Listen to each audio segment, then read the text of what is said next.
नमस्कार, आप देख रहे हैं न्यूज़ फॉर नेशन और मैं हूं सांत्वना आपके साथ। 24 घंटों के बाद यानी कि 23 जून को बिहार की राजधानी पटना के कर्णी मार्ग स्थित सीएम आवास में विपक्षी दलों का महाजुटान होने जा रहा है, जहां देश के संभवतः 18 विपक्षी दलों की नेता एक साथ पटना पहुंचेंगे। रणनीति बीजेपी के खिलाफ सेट की जाएगी। इस विपक्षी एकता की मीटिंग की अध्यक्षता बिहार के मुख्यमंत्री नीतीश कुमार के द्वारा की जानी है, जहां कई अहम मुद्दों पर चर्चा होगी, कई बात रखे जाएंगे, विचार विमर्श किया जाएगा, रणनीति सेट की जाएगी। अब इस मीटिंग को लेकर जहां एक तरफ तमाम तैयारियां अंतिम चरण पर है, जोर शोर से इस मीटिंग की तैयारियों को किया जा रहा है, खुद इसकी देखरेख मुख्यमंत्री नीतीश कुमार कर रहे हैं, तो वहीं कई बड़े दिग्गज विपक्षी एकता की मीटिंग से ठीक एक दिन पहले यानी कि आज शाम पटना पहुंच जाएंगे। वो कौन कौन से नेता हैं जो पहले ही पटना पहुंच रहे हैं, उनके लिए क्या इंतज़ाम किए गए हैं, क्या कुछ जानकारी निकलकर सामने आ रही है, उनका ठहराव कहाँ होगा, क्या कुछ खास बातें होंगी, इस विपक्षी एकता की मीटिंग को लेकर जानते हैं।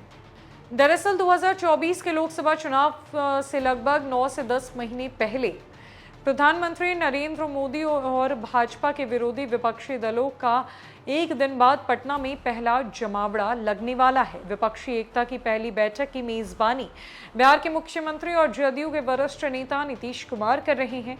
नीतीश कई महीनों से अलग अलग दलों के नेताओं से मुलाकात कर रहे हैं और सबको भाजपा के खिलाफ एकजुट करने की अपील की जा रही है। साल 2024 के चुनाव से पहले इस विपक्षी एकजुटता का राजनीतिक मकसद भाजपा के खिलाफ पूरे देश को एक मजबूत विकल्प देना है। ज्यों-ज्यों बैठक की तारीख नजदीक आ रही है, त्यों-त्यों बीजेपी का नीतीश और बैठक में शामिल होने आ रहे नेताओं पर हमला तेज होता जा रहा है। हर रोज दिल्ली से पटना तक बिहार बीजेपी के नेता इस बैठक को लेकर कभी नीतीश तो कभी सहभागी दलों पर निशाना साध रहे हैं। नीतीश की सरकार में लंबे समय से डिप्टी सीएम रहे बीजेपी सांसद सुशील मोदी ने ताज़ा हमला करते हुए कहा कि नीतीश ने सीएम आवास पर बारात तो बुला ली है, लेकिन दूल्हे का पता नहीं है। उन्होंने कहा कि जब देश की जनता दूल्हे का नाम जानना चाहती है, तब विपक्ष बैंड बाजा बारात की बातों में लोगों को उलझाए रखना चाहती है। उन्होंने कहा कि विपक्ष बताए कि वो राहुल गांधी, शरद पवार और ममता बनर्जी में से किसे पीएम बनाने के लिए एकजुट होना चाहते हैं। जुट रहे 17 विपक्षी दलों को इस बात के लिए तैयार किया जाएगा कि सबसे पहले तो एक साथ चलने और लड़ने पर सहमत हो और फिर देश की 450 लोकसभा सीटों पर भाजपा या एनडीए के कैंडिडेट के खिलाफ विपक्ष की तरफ से एक मजबूत कैंडिडेट दे। भाजपा और उस कैंडिडेट के खिलाफ किसी मजबूत पार्टी की तरफ से तीसरा कैंडिडेट देकर मुकाबले को त्रिकोणीय नहीं बनाया जाए। विपक्षी गठबंधन की कोशिश में जुटे नेताओं को लगता है कि आमने सामने की लड़ाई में बीजेपी को कई सीटों पर हराया जा सकता है, जहां 3 बड़े कैंडिडेट होने पर सेक्युलर वोट का बंटवारा होता जाता है और बीजेपी जीत जाती है। गौरतलब है कि 23 जून को विपक्षी एकता मीटिंग में जुट रहे बड़े बड़े नेताओं में नीतीश कुमार और आरजेडी के लालू यादव या तेजस्वी यादव के अलावा कांग्रेस अध्यक्ष मल्लिकार्जुन खड़गे, राहुल गांधी, सपा अध्यक्ष अखिलेश यादव, टीएमसी अध्यक्ष ममता बनर्जी, एनसीपी अध्यक्ष शरद पवार, शिवसेना उद्धव गुट के अध्यक्ष उद्धव ठाकरे, आम आदमी पार्टी के संयोजक अरविंद केजरीवाल, सीपीएम महासचिव सीताराम येचुरी, सीपीआई महासचिव डी राजा, सीपीआई माले महासचिव दीपांकर भट्टाचार्य, डीएमके अध्यक्ष एमके स्टालिन, पीडीपी के अध्यक्ष महबूबा मुफ्ती, नेशनल कॉन्फ्रेंस के अध्यक्ष फारूक अब्दुल्ला, आरएलडी के अध्यक्ष जयंत चौधरी समेत अन्य नेता शामिल हैं।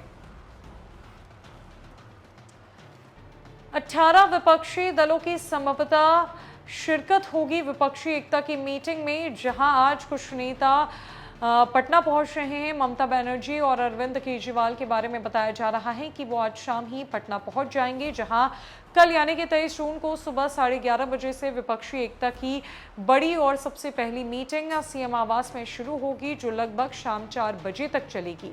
ये मीटिंग पूरी तरीके से सीक्रेटिव है, यानी कि गुप्त है, और इसकी जानकारी कहीं भी बाहर जो है गुप्त जानकारी साझा नहीं की जाएगी। हालांकि इस मीटिंग के बाद स्पष्टता सामने आ जाएगी कि इस मीटिंग में क्या कुछ बड़ी फैसले लिए गए, निर्णयों में क्या कुछ बदलाव हुए, किस प्रकार रणनीति सेट की गई है, किन मुद्दों पर चर्चा हुई है। फिलहाल के लिए इस खबर में इतना ही। अन्य कई खबरों के लिए हमारे साथ बनी रही न्यूज़ फॉर नेशन में। नमस्कार।